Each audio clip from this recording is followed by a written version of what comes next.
this bait to run to the left. What I'm actually going to do, I'm going to take my pliers, and not the split ring, because this wouldn't make any sense if you did it to the split ring, but the actual part that comes out of the bill. I'm going to grab my pliers and I'm just going to twist that a little bit.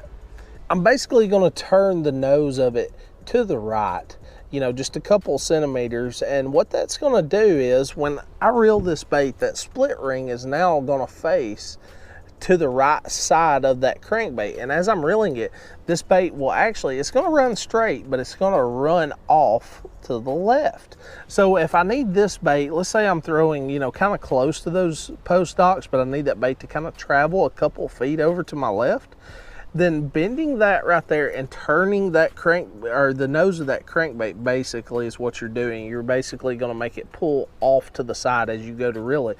As I reel that bait, that crankbait will run to the dock, run to the post, or whatever you're aiming for, and it will bounce off of it typically.